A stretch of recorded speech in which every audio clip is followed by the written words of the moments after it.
Hello, St Mary's. I wanted to update you on our plans around reopening our building for public worship. Last Tuesday, the government announced that provided certain guidelines were followed, churches could reopen for small public acts of worship.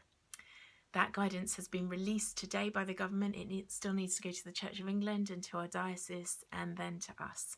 But we have been meeting and praying as a PCC and trying to work out, trying to discern what is the best way forward for our community. As we've been doing that, we've been thinking about risk. So we know that the easing of a number of lockdown restrictions at once presents a risk, and that gathering indoors in buildings also presents a bit of a risk. We've also been thinking about how we include and exclude people, how we ensure that everyone is included and that no one is excluded. Lots of the last few months of joining in digital worship has brought some riches that perhaps we hadn't expected, and those have been around being able to include some more people who might otherwise have struggled to come to church, people who have disabilities and have found in-person gatherings hard to get to, or people for whom it hasn't been practical to join in with church at the time that we meet. We have really valued both joining our community more deeply together and meeting new people. We're also really aware of people who haven't been able to join in with worship, who don't have access to online services or have found it really hard to engage with them. And we're really conscious of dislocation and isolation. These things have been true. We have enjoyed some parts of being church together and we have struggled with some other parts.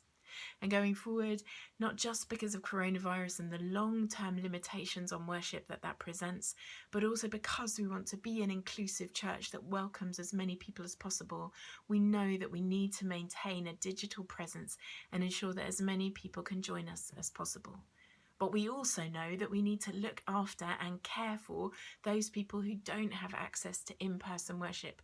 And we know that we need to keep meeting together in person because that is encouraging and enriching to our lives and our discipleship.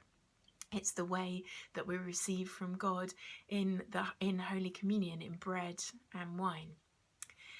We've been thinking also about how we nurture ourselves as disciples of Jesus Christ, and we rest and we restore from some pretty grueling months in which for a number of people this has been very difficult as a season.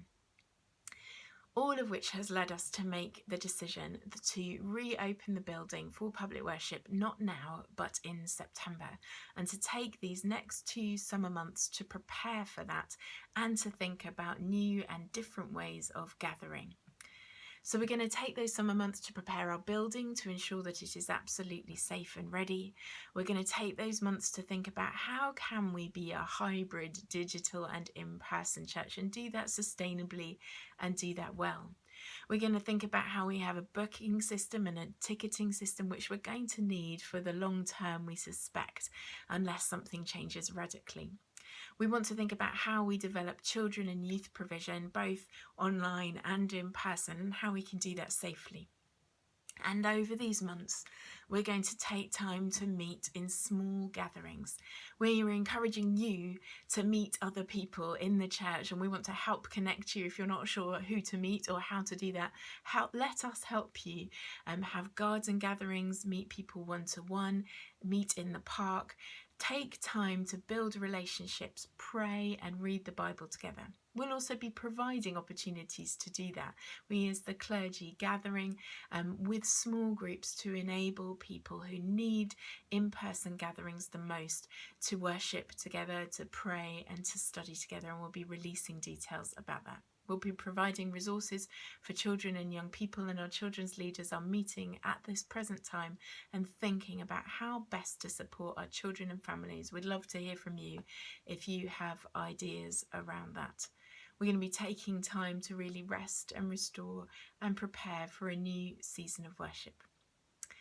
Don't forget that our church opens for private prayer on Wednesday this week from 9 till 10:30, and 2 hosts will be there to greet you and show you how you can be in the church privately for prayer safely. We'll offer you an opportunity to do that if that's helpful to you.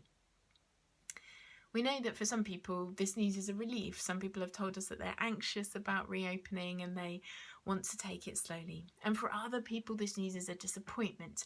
You are ready to be back. It's been really hard not to be in the building and you're seeing things begin to move. We know that it's difficult. We hope that what we offer this summer, a time of being together, can truly draw us deeper together as a community, truly help to build our bonds of affection and to draw us closer to God above all.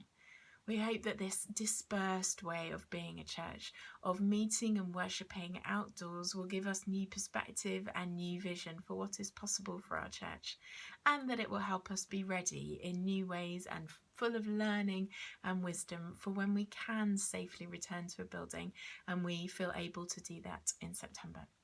Please don't hesitate to be in touch with me, with Adam, with our wardens Lynn or Carson, or with any member of the PCC if you want to talk about this more, or if you have questions or thoughts or ideas.